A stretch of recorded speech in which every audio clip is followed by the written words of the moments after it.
Y'all tune in to TCB Vision. I'm Cay Acier, coolin' with the coolest.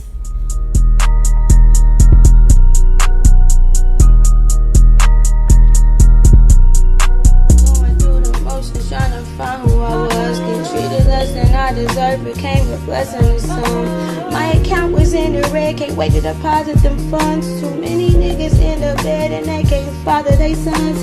If I let you stick around, I mean I'm cool with it. I wasn't liking how you move, so I can't move with it. Please don't ask me about nobody you don't see around. Can't bring that pistol in a party, he gon' gun it down. I heard that covers this. Yeah, it's the 6th episode of Coolin' with the Coolest, and I gotta say Acier. Cay Acier. What's up with it? Cool, man. Coolin' with the coolest. Yeah. That's right. So what's you from Indianapolis, right? Yep. I was born in Marion. Born. So Okay. How long you been here? I've been here about 15 years. Oh, so most of your life? Yeah, most of it. That's what's up. I got a word. I'm gonna say some words to you. You say what first thing come to your head. Alright. Indianapolis.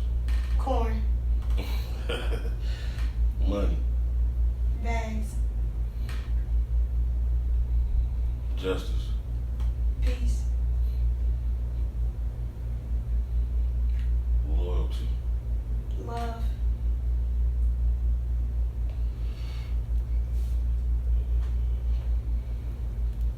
Honor. Ooh, that's hard. I know I'm gonna die for that shit. I know that. No, that's right. If anything, that's more than one word. So how you feel about this protest and stuff going on in the world right now? It's in all 50 states. It's important. It's important. It's a revolution. So if you don't see that in any type of government operated anything, any type of society, if you don't see that, then that means everybody is cool with what's going on around them. Right. So if you don't stand up for what you believe in, it's only right. You living in a too perfect world. Nothing is too perfect. Nothing is too perfect. Right. What's the first thing, like, how'd you feel when you seen that video of George Floyd? I was disgusted, to be honest. You know, sickening. Like my dad's parents, so my paternal grandparents, they was both slaves. They 65 and 70 years old. Right. They from Louisiana. So they moved here when my dad was young to get away from being under slavery.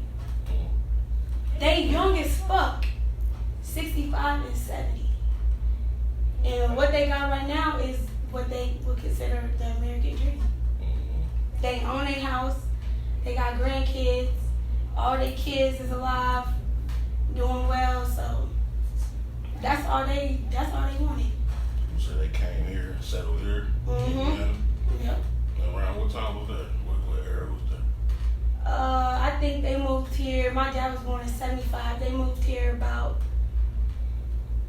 70. Oh, 70. Mm-hmm. And the guy who my granddad worked for, they told him, we're not going to pay you because the crops didn't do good. So you owe me $800. My granddad moved to Marion, got him a job, and sent that nigga his $800 back. And now they own his land because the slave owner left it to them. That's deep. Mm-hmm. And this was in Louisiana. That's a win-win. Yeah. That's what's up. So what got you into music? Shit, my family, my mama's side, that's what all of them do. My mama sing. My dad is in a rap group, or was in a rap group before he passed. And then my grandma and her father and all her brothers are in the band. And they do more like jazz music. Okay. Yep. You was down musically inclined family. Yeah. I know how to play every wind instrument, first learned how to play piano, and I know how to play a little drums, but not too much. Right. Okay. So how would you describe your sound? I think it's more like a contemporary rap. If anything, it's more confessional because I talk about stuff that I want to talk about on a normal conversation. Like, you want to know me? Listen to my music. You want to know what happened with such and such, such and such? I'm not going to name drop them, but you going to know what I'm talking about. It's definitely, it got that country feel. So if I could put it into words, it's like a country tune. Got a country tune to it. Definitely Indiana. Oh, yeah. That's what's up. For sure. Like, what's like, is there another level for you? Like, other than music, or? Like, nah, in music, like, you think you can get any better? Like, Oh, yeah, for sure. But the thing with that, why I say yeah, is because I don't consider myself a rapper. I consider myself an artist. Like, I grew up listening to rap music, country music, rock music, bach. I told you I played the piano, so, you know, you gotta listen to a little Beethoven and shit just to get a feel. So I listen to all type of genres. I don't just enclose myself in one. So you might hear a Nirvana beat, Teen Spirit remake beat, or some shit like that. But I'm gonna give you a little rap feel to it. right. Okay. How do you stand out? Like, how you make yourself stand out from the rest? I'm raw. I'm raw as fuck. Like, out of all the people that I know, that I grew up with, listening to, they raw. And they put a different type of emotion into what they write, the content that they choose to talk about.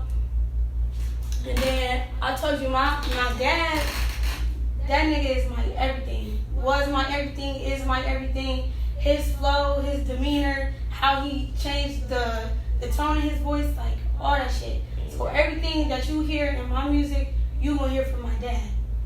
Everything. That's dope. So he's your biggest influence? For sure. Easy. Okay. Besides him, like, what other influences you got? Definitely, I would say pop. Definitely pop. The whole Hypnotize, all of them. Gangsta Boo. I fucking love Gangsta Boo to the nth degree. Project Pack, 3-6 Mafia, LaChat. I like the way that they can ride the beat. Cause they beats is sick as fuck. Like, you're not gonna find nobody else who can make a beat like that. Right. If it ain't DJ Pop. Right. That's true. I was highly influenced by Project Pat. For sure. His whole everything. The way he talk, his demeanor, his personality, like, that shit live. Yeah. What message, if you had one message for your fans, what would it be? Stay childlike. And when I say that, I don't mean childish. I mean, you know how kids, they create something and they don't really care what you think about it or what anybody else think about it. They just know it felt good when they made it. So when you create anything, have a tunnel vision and don't listen to what nobody else tells you about it. Just have that same mindset that you did when you was younger, playing in the sand, drawing, making mud pies and shit. Like, just have that same energy when you approach anything. Right. That's a good message. I hope they take heed to that too. For sure. Because that's definitely necessary. So, was you involved in any of the protests at all here in the city? I wasn't. No. Simply because of how my grandparents wanted me to be safe. That's their biggest thing, and that's what they did when they was younger. So they know what, everything that comes with that. Yeah. And with me recently graduating college, that's their best way of trying to fight everything that's going on. You gotta educate yourself. And I feel like a lot of people would just kind of monkey see, monkey do with it, such and such down there. So I'm gonna go down there and not having no real intent. And I feel like any individual has to have a real intent to have any involvement in anything. So that was big for me. I didn't feel my intent was the same as somebody else's. Yeah, I feel like the protesting is cool. When it gets down to the looting and rioting and shit like that, oh, that shit's unnecessary. Protesting is cool, but I feel like we gotta hit them harder than that though. Right. Like I be telling people, like, physically, yeah, you want to smack the shit out of one of these motherfuckers. Oh yeah, for sure. That ain't gonna get you nowhere. Right. We gotta own shit. We gotta own everything on the block. That's the only way we gonna hurt them. That's the only way they gonna feel it. Right. You feel me? So education always been like a big thing for me. Like I told you before, I left NAP in 2016 to go to Indiana Tech to hoop. And I recently just graduated with my bachelor's in psychology. And now I'm getting ready to start my master's in the fall with political science. So, yeah. Yeah, don't quit, dude. Keep pushing on that. I don't know what to tell you. Education is a big thing for me. Yeah. And I think that helped in my music too, because I don't try to use the same words. Like my grandma used to sit me down and have me read the dictionary. So a lot of words that I say in my music is because of that. Like my vocabulary is extended as fuck.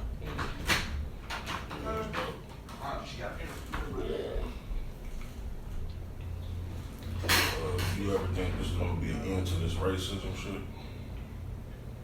I hope so. I don't think I'll be around to see it though. You don't think so? I don't think it'll ever stop. Cause it's not something that you're born with. It's something that you learn. Yeah. It's a learned behavior. So the best way to combat that is to educate yourself on something you don't know. Cause that's what's wrong with most people. They don't like something or something else because they don't know anything about it. And then you gotta desensitize everything that you thought you knew about it, and clearly wipe that shit clean, like, and relearn everything. And I feel like that's really what's wrong. Nobody's really understanding what's what, what's true, what's not.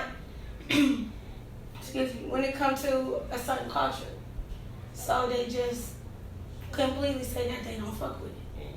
But if you be around somebody that you end up, having some kind of common ground with, you're going to be more open to understanding them and background.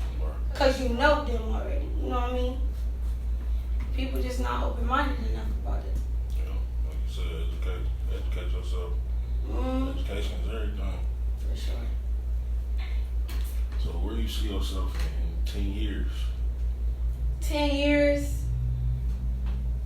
Let's say 5. Let's say 5? 5 years. I'm going to be nice. I'm going to be the hardest rapper. I don't even want to be the hardest female rapper. Because I don't box myself in like that. Yeah. I want to be the hardest rapper. Right now, the hardest rapper is Lil Baby. I want to be where he at in 5 years. So you think, if not 3, 2. So you would say Lil Baby carrying 2020 right now? For sure. Easy. And that's based on the fact that he don't have no commercial hits. Everything that he got out right now is street. That, and then his delivery, what he doing for the people he got around him, he put all his people on. And then the fact that he just doing whatever he want to do. He talk about whatever and it's cool. Like, right now he just dropped a song about everything that's going on in the society right now. And niggas took heat to that shit just because of how he already delivered himself to everybody when he first came out. So I think that was hard. Yeah, that's dope. I don't know, man. few others that's doing their thing too. Who? Who? Yeah. Man, I wouldn't. They not in the limelight though. Oh yeah. You know, so I guess you could say, but look, baby, I wouldn't argue that. He is carrying his weight. Yeah. It's a lot of people, especially here, that I want to see like we all get to how like Chief and Dirk was like when how all of them came up. Right. Like We could be like that. We could be a powerhouse here. Yeah, I know. Motherfuckers don't know how to work together, come together, and make some shit happen, man. It's too much competition. Yeah. It don't gotta be though. Motherfuckers wanna be better than the next, man. It ain't gotta be like that. Is anybody that you working with from here? I haven't worked with anybody recently, but shit, I want to work with everybody. To be honest, even if you on some different shit than I am. Like I grew up in the hood, but I ain't no street nigga. Like you know what I mean. So you know we can still do a record and that bitch go platinum, easy. But shit, I want to work with whoever want to work with me. To be honest. And I'm not going to be on well, I'm the one with the bars. You come fuck with me. No, I'm going to come looking for you too. Right. And vice versa. Yeah. So, you know, you can't be stingy with this shit. I have an open mind. Yeah. And I got an open mind about everything. And that's not only how I grew up, but shit at school. Like, you got to be open to different shit. Because there's always going to be somebody who know more than you. Right. So. Gotta be a student first. Oh, yeah, for real. Yeah. I'm always going to be a student. Even when somebody else feel like I'm the teacher, I'm the student. You doing any traveling? Like, have you recorded anywhere else? What here? When I went to school in Fort Wayne, I recorded probably my first 20 songs out there with me and my homeboy T Weezy. Shout out to T Weezy. But that's where I get all my beats from and shit. So me and him we linked up and it was history after that. Yeah. So you see yourself working with him on a long time along? Oh yeah, for sure. Yeah, that's what's up. That would probably be the person I go to before anybody else. Yeah, y'all built that relationship. Mm-hmm. That's cool. You gotta have that. Wrap it up, I guess. Alright. Hey y'all tuned in to TCB Vision. I'm Cay Acier, coolin' with the coolest. Let them know where they can find you at. So y'all can find me on Instagram, Cay, C-A-Y, _Acier. A-C-I-E-R. But y'all can find my music on pretty much everything, any platform.